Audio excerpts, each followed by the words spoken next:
You might think you know everything about Animal Crossing New Horizons villagers, and maybe you do, but there's always something new to discover, so let's go over some random facts. Number 1. Villagers can use the tools you gift them. This only extends to fishing rods, nets, watering cans, and umbrellas. They will not use or carry any other handheld items such as a shovel or slingshot, balloon, bubble blower, pinwheel, etc. This is not a deep dive into gifting, however, if you want to learn more about it, check out the link in the description. All information posted there has been gathered from the game code through data mining. Number 2. If you redo your villagers' homes by using the Happy Home Paradise DLC and talking to Tom Nook, they will not display anything that you give them. Of course, you do need the Happy Home Paradise DLC, and you do need to complete 30 vacation homes on the archipelago before unlocking this feature and talking to Tom Nook. Even if you do something small, such as removing an item or moving something around, it still counts as a remodel and makes it so any gifts that you give them afterwards will not be displayed in their home,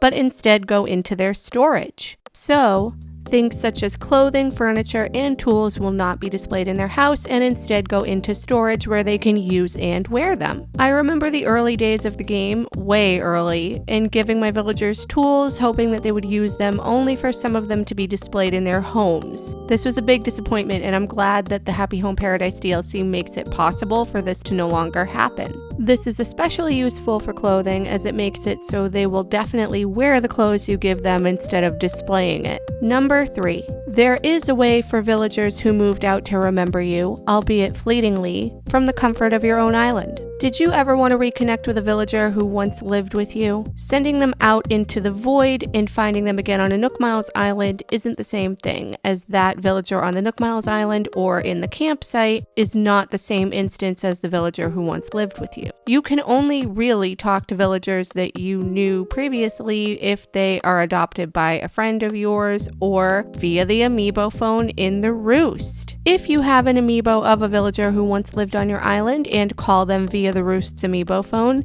there will be some special dialogue about when they used to live there, and they'll reminisce a little bit. Like I said, this is very fleeting, as you can only invite them for coffee and can't really do much of anything, and it makes me sad that we don't have Main Street from New Leaf, as that was a great way to talk to past villagers and have them actually recall living in your town. There you have it. I know that these 3 things are very random, they're not really connected to each other, and you might have already known them. But I hope you learned something today. Maybe you want to try it out for yourself. Let me know if there are any random facts that you might know about villagers down below. Thank you so much for watching. I hope you enjoyed this video. Please subscribe if you haven't already, and I will see you in the next one. Bye!